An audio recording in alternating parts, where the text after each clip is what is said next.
Welcome to the Kansas Division of Emergency Management webinar. This webinar is based on ESF1 transportation. We will discuss how to complete the ESF1 Annex of the Emergency Operations Plan using the 2014 planning standards. We begin by logging on to the BOLD system. We are at the main menu where we click on the Annex button. This brings us to the Annexes screen shown. The first thing that we will do is click on Annex Actions. That takes us to the Actions page.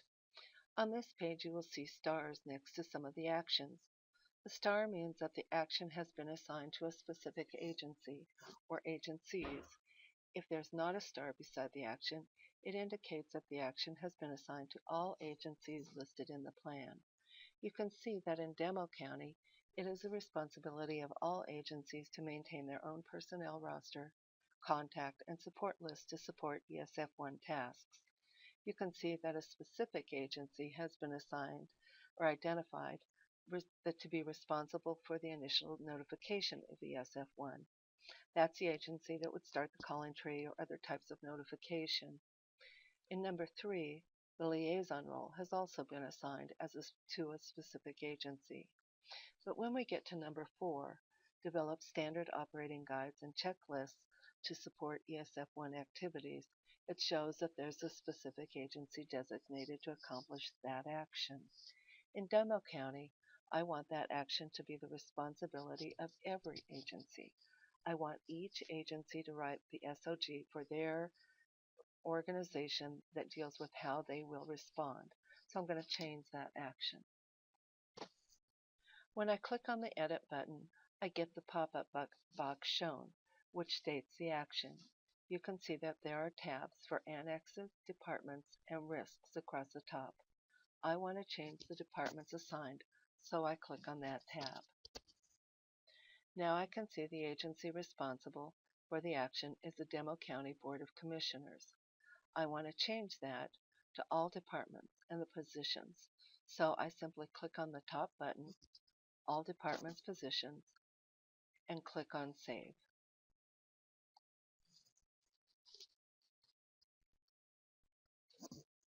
And now you can see that the star beside Action 4 is gone, indicating that this action is assigned to all the agencies listed in the plan. This process of assigning actions will feed into the annex when printed out and creates a matrix of duties assigned to all agencies. Once the actions have been assigned, click on View All Annexes at the top of the screen.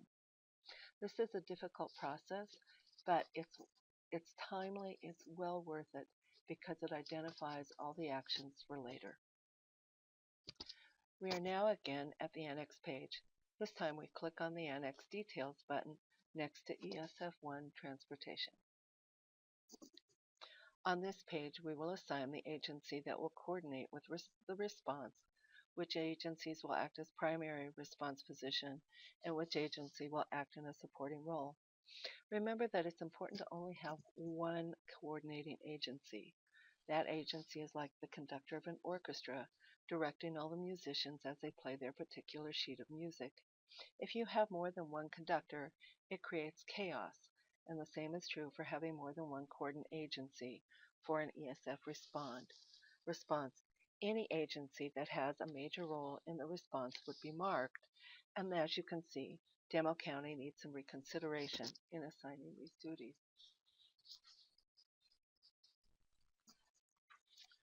I have made some changes in the assignments. Now the Public Works Department is a coordinating agency. The primary agencies are Emergency Management and Public Works. The Sheriff's Department and the Fire Departments are the support agencies. Please note that this step is based upon a response in your county. Your sheriff may control everything about response on county roads and may want to have a say in where barricades and road closures occur. You may want your community relations people involved to put out information. This is entirely up to you. Once you have completed this piece, please hit Save. Once you have saved your work, click on the Customize Annex button. On the Customize page, You will see a drop-down box which allows you to choose which section of the annex you want to work in. Please note that the purpose, financial management, and reference and actions have all been completed for you. Reference and authorities, I'm sorry. Please read these areas and make any necessary additions. However, please do not take anything out or replace any of the yellow smart tags. The responsibility section was completed by you when you assigned the actions on the first page. So that portion of the annex is already complete, and the only part that we are going to make additions to in this section is under Concept of Operations. So we scroll down and click on Concept of Operations. This brings us to the operations portion of the annex. I have already scrolled down where I can see sections 5, 6, 7, and 8, which are the sections that require additional information using the 2014 planning standards. And again, those planning standards and the questions asked are in the file archive. Section 5 requires that we describe the methods by which appropriate aviation, maritime, surface, railroad, and pipeline incidents management will be implemented. This answer might include who will be in charge of the responses, how will communication be shared, any other information that you might want to note.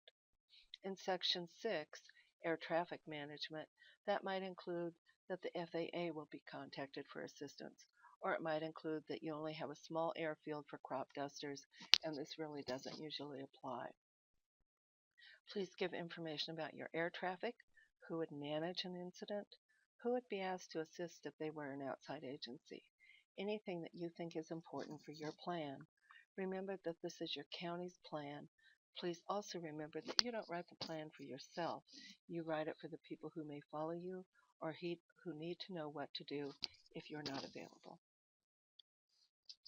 Under traffic management, please identify the agency responsible for traffic control, barricade placement, coordinating road closures, establishing alternate routes of access. Again, include who will be in command, how will the incident site communicate with the EOC if it's open.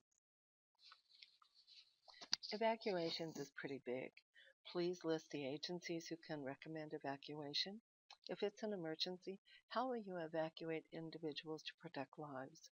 What are the potential hazards and evacuations in your county? Do you have a river that floods every now and then that you may have to evacuate businesses or homes? Is there a railroad track that runs close to a school that might force evacuation of that school in the event of a railroad incident? We would also like to know how evacuation warnings and information are provided. Do you use sirens, bullhorns, door-to-door, reverse 911 calls, the IRIS alerts? How will you contact special needs populations and facilities? Remember that children are a special needs group in an emergency. And then finally, how will you register and track evacuees? Will you have evacuees report to a location where they can sign in? Will you use a rapid tag system where you can check people in and out using their driver's license? What is the plan for your county? When we think about evacuations, how will your county handle evacuees with pets?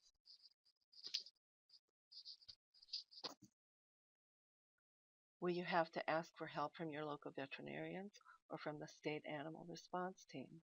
Please summarize your guidance for working with functional needs population evacuees. How will you coordinate with care facilities? This question also needs an explanation of how residents, business owners will be allowed to re-enter into the impacted area. Will they have to have special permission? Will you allow cleanup crews to enter? What is your plan? Under transportation infrastructure, we want to know the process for dealing with damage to the transportation system. How will you share your information with emergency management? What is the continuity of operations plan? And what is the process of emergency repair and restoration? Once you've completed these questions, the concept of operations section is now done. As I stated earlier, under responsibilities, you've completed that section and the matrix will show up when you generate a report. and it all comes from that cute little smart tag. In the file archives, we ask that you attach a map of the primary and alternate transportation routes, evacuation routes, population density map, county map, and traffic map, the county roads map, a railroad map, and then a list of the transportation resources, services and contracts, equipment, and equipment operators. If that information is in CRMCS, please note that in the file, and we'll check there and make sure you've got it. File archives. We now recommend that we don't require all of the attachments. Some attachments are now just recommended, and sample forms and logs are one of those things that's recommended. So here's the file archives, and if we need to upload a file, we simply push the upload file button, which is in the middle of the ribbon. That brings us to a drop-down box. We choose ESF1 Transportation. Under Step 2, please add a description of the document being loaded so that we at KDEM can easily see what has been added. Then, under the upload line, you click Browse, find the document on your computer that you want to upload, and click on it. You can upload up to 4 documents at a time under the same category. Once you have your documents identified, click on Upload, and the system will add the documents to the file archives. And here's a step-by-step of that process. Just a reminder that this is your county's plan. Please make sure the information provided meets your county's capabilities. Add any information that you think is important, and note in the plan the things that do not apply to your county. An example would be the 100-year plan. If you don't have one, simply note that you don't have one in the appropriate location. And if you have any questions, please do not hesitate to contact me. My information is attached, and thank you. Have a great day.